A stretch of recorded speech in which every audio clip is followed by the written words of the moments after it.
did not rustle the sheets. I breathed slowly and silently. I was listening for a sound. A sound a friend had told me I'd never hear. The ringing bells of Santa's sleigh. There is no Santa, my friend had insisted, but I knew he was wrong.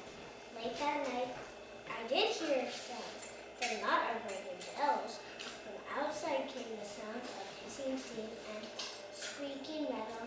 I looked through my window and saw a train standing perfectly still in front of my house. Reading great. It was wrapped in an apron of steam. Snowflakes fell lightly around it. A conductor stood at the open door of one of the cars. He took a large pocket watch from his vest, then looked up at my window. I put on my slippers and robe. I tiptoed downstairs and out the door. All aboard, the conductor cried out. I ran up to him. Well, he said, are you coming? Where? I asked. Why, to the North Pole, of course. What's his answer? This is the Polar Express. I took his outstretched hand and he pulled me aboard. You both are doing great.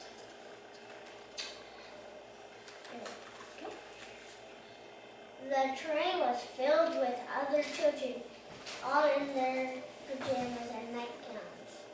They sang Christmas carols and ate candies with nougat centers as white as snow. We drank hot cocoa as thick as rich as metal chocolate bars. Outside, the lights of towns and villages flickered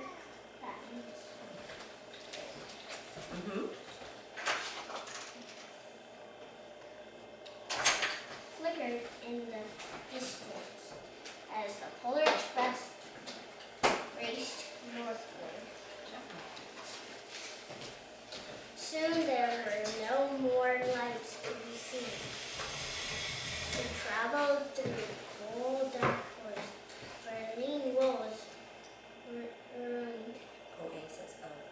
roamed and white-tailed rabbits hid from our train as it thundered through the quiet wilderness. Excellent. Wilderness, That's right. we climbed mountains so high it seemed as we would scrape the moon. But the Polar Express never slowed down. Faster and faster we ran, along rolling over peaks and through valleys like a car on a roller coaster. And the peaks at the tops. The mountains turned into hills, the hills to snow-covered plains. We crossed AR says bear. a barren desert of ice, the great polar ice cap. Lights appeared in the distance. They looked like the lights of a strange ocean liner sailing on a frozen sea. There, said the conductor, is the North Pole. That's a great reading. This is magical, Anthony. The North Pole, it was a huge city standing alone at the top of the world, filled with factories where every Christmas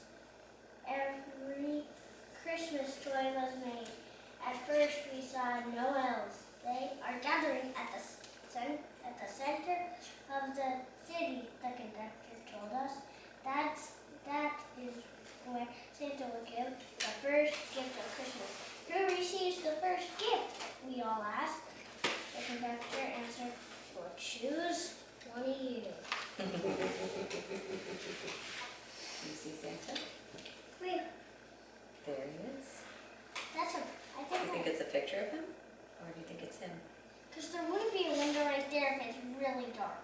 Perhaps not. Look, shouted one of the children, "the elves!" Outside we saw hundreds of elves.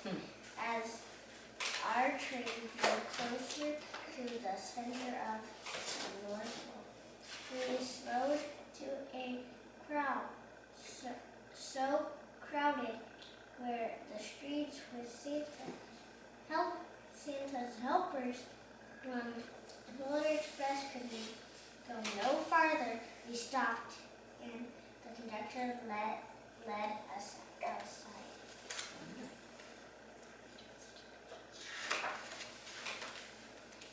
We pressed through the crowd to the edge of a large open city in front of us. In front of us stood Santa's sleigh. The reindeer were excited. They pranced and paced, ringing the silver sleigh bells that hung from their harnesses. It was a magical sound like nothing I'd ever heard. Across the circle, the elves moved apart and Santa Claus appeared. The elves cheered wildly. He marched over to us and pointed to me, said, "Let's have this fellow here." He jumped into his sleigh The conductor handed me up. I sat on Santa's knee and he asked, "Now what would you like for Christmas?" I knew that I could have any gift I could imagine, but the thing I wanted most for Christmas was not inside Santa's giant bag. What I wanted more than anything was one silver bell from Santa's sleigh. When I asked, Santa smiled. Then he gave me a hug and told an elf to cut a bell from a reindeer's harness. The elf tossed it up to Santa. He stood holding the bell high above him and called out, "The first gift of Christmas." That's right. Let's move it so you really can see the A clock struck midnight as the elves roared their approval. Santa handed the bell to me, and I put it in my bathrobe pocket. The conductor helped me down from the sleigh and shouted out the reindeer's name and cracked his whip. His team charged forward and climbed into the air. Santa circled once above us, then disappeared in the cold, dark polar sky. That's right. As soon as we were back inside the Polar Express, the other children asked Daisy about. I reached into my pocket, but the only thing I felt was a hole. I had lost the silver bell from Santa Claus' sleigh. "Let's hurry outside and look for it," one of the children said. But the train gave a sudden lurch and steamed and started moving. We were on our way home.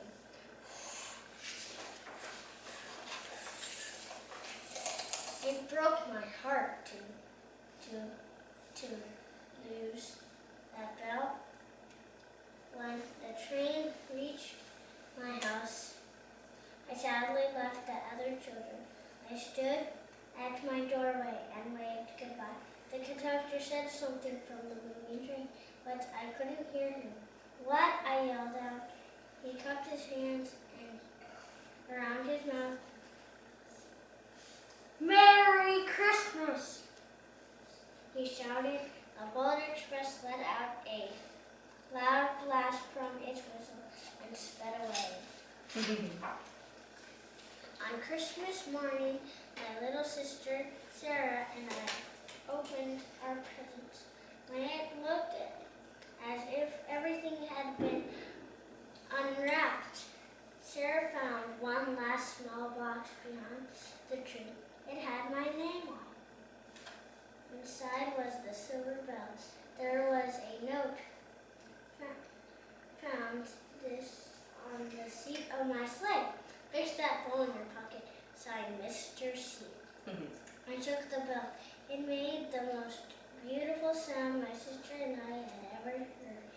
But my mother said, "Oh, that's too bad." "Yes," said my father. "It's broken." When I'd shaken the bell, my parents had not heard a sound.